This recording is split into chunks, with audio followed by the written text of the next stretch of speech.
Bir də mühüm məsələlərdən biri də cümə gününün 2 dənə azanın verilməsidir. Və bəzi qardaşlar deyirlər ki, bu Osmanlı radiyallahu anh'ın xilafəti zamanı olan yeniliklərdəndir. Yəni doğrudan da bu Osmanın gətirdiyi bir şeydir. Yoxsa bu İslam dinində ondan öncə də o yəni. Amma salsa necə xəbər verir? Hal-hazırki zamanda məscidlərdə birinci azanın verilməsi, ondan sonra ikinci azanın verilməsi və ümumən iki azanın verilməsi və bu azanlardan birinin Osman radiyallahu anh'a nisbət olunması Osman radiyallahu anh'a qarşı olan zülmdür.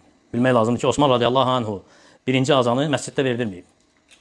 Demək ki, Osmanın azanı bu artıq Osman radiyallahu anh'a iftira atmaqdır, ona zülm etməkdir. Osman radiyallahu anh'un dövrünə kimi, necə ki, Peyğəmbər s.ə.v-lə rəvayət olunub səhih hədislərdə, Peyğəmbər s.ə.v zamanında, həmçinin Əbu Bakır radiyallahu anh'un zamanında, həmçinin Ömər radiyallahu anh zamanında bir azan idi. Bir azan idi. Necə ki, İbn Ömər deyirdi ki, Bilal azan verirdi. Peyğəmbər s.ə.v gəlirdi, otururdu minbərinə, Bilal azan verirdi. Peyğəmbər s.ə.v qalxırdı, xütbəsini verirdi, sonra düşüb namazı qıldırırdı və sonra deyir ki, İbn Ömər radiyallahu anh, amma ikinci azan bidətdir. Və Osman radiyallahu anh dövrünə gələndə, Osman radiyallahu anh dövründə Mədinə şəhəri genişlənmişdi, böyük idi.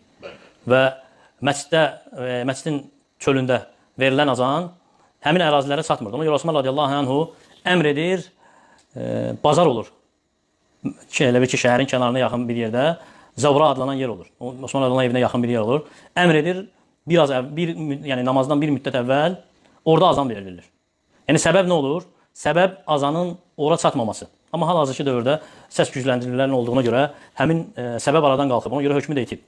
Hökmü də aradan qalxıb. Və Osman radiyallahu anh heç vaxt azanı məscidin içərisində verilmir. Çünki sünnə ilə azanın məscidin içərisində verilməsi bidətdir. Yoxdur sünnədəki hansı səhabələrdən kimsə... Əslən qalanda, belə baxanda azan nə üçün? İnsanları namaza çağırır. Sən məscidin içində olanları çağırırsan. İkinci azanın məscidə daxil olmasının səbəbi Bəni Umeyyə xilafəti dövründə Hişam ibn Abdülməlikin zamanında olub. Hişam ibn Abdülməlikin zamanında olub. O, bazarda olan azanı məscidin qapısına gətirib, məscidin qapısında deyəndə məscidin qapısında hündür bir yerdə verilən azanı məscidin içərisində daxil edib. Yəni, zamanında Əbu Bakırın, Ömərin azan həmişə məscidin çölündə, məscidin qapısının yanında, üstündə məscidin hündür bir yerdə verilib. Buna dəlil nədir soruşulsa, Peyğəmbər s.ə.v başqa bir hədisdə nə deyir? Ramazan orucuna aid hədisdə, hansı ki orada deyir ki, Bilal azan verdikdə yeyin için ta ki İbn-i Umu Maktum verənə kimi. Yəni, İbn-i Umu Maktum azan verənə kimi yeyin için, sonra nə deyirdi ravi həmin hədisini nəqlən? Deyir ki, biri düşürdü, biri qalxırdı. Biri düşürdü, biri qalxırdı. Bu göstərir ki, məscidin qapısının yanında deyildi, yəni məscidin qapısının yanında hündür bir yerdə. Yəni, bəziləri elə zənn edər ki, minarə. Əslən, Peyğəmbər s.ə.v-in zamanında, Əbu Bakırın zamanında, Ömər radiyallahu anh zamanında belə hündür minarələr olmayıb. Minarələr olmayıb. Ona görə Şeyx Albani rahimehullah cümə haqda sual-cavablardan birində ona cavab verəndə deyir ki, indiki minarələr hansı ki tikilib, olmuyor Peyğəmbər s.ə.v-in zamanında. Və əslən indi olmağının da heç bir faydası yoxdur. Yəni, əlavə israfdan başqa bir şey deyil. Çünki səs gücləndiricilər olduğuna görə müəzzinlər azanı harada verirlər? Məscidin içində verirlər. Azanın məscidin içində verilməsi bir bidət qırağa. Həmçinin sünnəni də tərk edirlər. Hansı ki, müəzzin azan verərkən İslamın şüarlarından bir şüarı izhar edir. Onu həm öz səsi ilə, həm bədəni ilə izhar eləməlidir. Ona görə sünnədən odur ki, müəzzin məscidin yanında ehtiyac qədər hündür bir yerdə bir olsa, yəni elə də hündür minarə yox. Yəni onun üzərinə çıxsa və səs gücləndiricilər qoyulsa minarənin üzərinə, oradan azan verməyiz odur sünnəyə uyğun.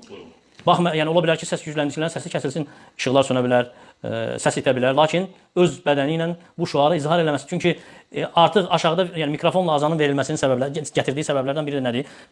Azanda olan bəzi sünnələri müəzzinlər tərk edir. Məsələn, sağa-sola yönəlmək. Həyyə alə salat deyəndə, həyyə aləl fəlah deyəndə sağa-sola yönəlmək, hansı ki, İslamın şüarlarından birini izhar eləməkdir bu. Ona görə olan bidayətlər nədir?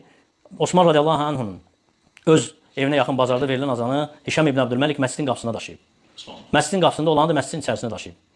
Sələflərdən gəlməyib ki, azan məscidin içərisində verilir. Xeyr, məscidin içərisində iqamə verilir. Ona görə səs gücləndirici lazım gələrsə, o da müəzzin onu məscidin yuxarısında bir yerə quraşdırılıb oradan azan verilə bilər. Və əgər Osman radiyallahu anh'ın azanına ehtiyac duyularsa, ondan istifadə oluna bilər. Amma hal-hazırki dövrdə səs gücləndiricilər hər yerdə olduğuna görə ona ehtiyac yoxdur, ehtiyac duyulmur.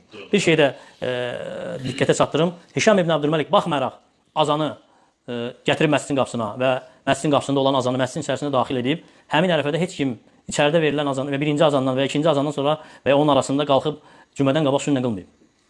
Baxmayaraq onu edib, o dönəmdə heç kim, yəni birinci azandan sonra necə ki indi edirlər, qalxıb cümədən qabaqki sünnə qılırlar, o sünnəni qılmayıb. Çünki həmin cümədən qabaqki sünnənin əsli yoxdur. Qılınan 2 rükət sünnənin əsli yoxdur, yəni İslamda. Nə Peyğəmbər s.ə.v qılıb, nə də ki səhabələri. Yəni cümənin ki azanı verilib, artıq cümənin azanı veriləndən sonra Allah Rasulü minbərə çıxartdı. Bəli, Peyğəmbər sallallahu əleyhi və səlləm Yəni ondan qabaq sünnə qılmazdı. Peyğəmbər sallallahu əleyhi və səlləm elə ki cümə namazına gələrdi. Bəzi rivayətlərdə gəlib ki, günəş zeniti keçəndən sonra qıldırıb. Bəzi rivayətlərdə gəlib ki, günəş zeniti keçməmişdən qıldırıb. Hər ikisi caizdir, sünnədə varid olduğuna görə. Lakin Peyğəmbər sallallahu əleyhi və səlləm məscidə daxil olan kimi qalxıb minbərə. Hətta ona görə xutbə verənlər sünnədir ki, məscidə girən kimi təhiyyət qılmırlar. Birbaşa xutbəyə qalxmalıdırlar. Və müəzzin də azan verir. Bəli, xutbə verən imam yaxşıdır ki, evində otursun və cümə başlamağa az qalmış, gəlsin birbaşa minbərə qalxsın və müəzzin azanı versin. Necə ki, təhiyyət qılmasın.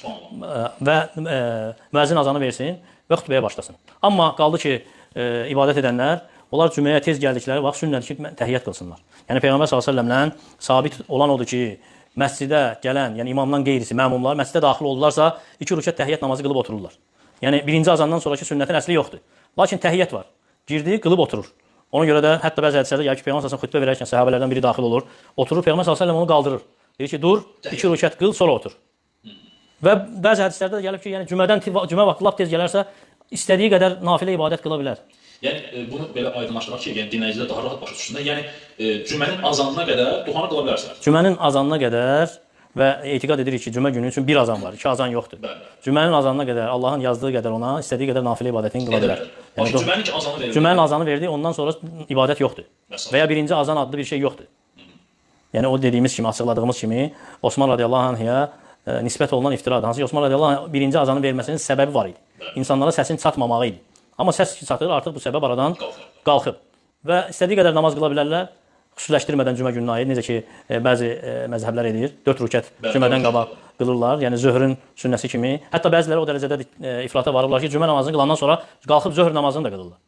Cümədən sonra zöhr namazını da qılırlar. Bu da sünnətə müxalif olan bir əməldir. Həmçinin bidətdir. Bidətdir, bəli.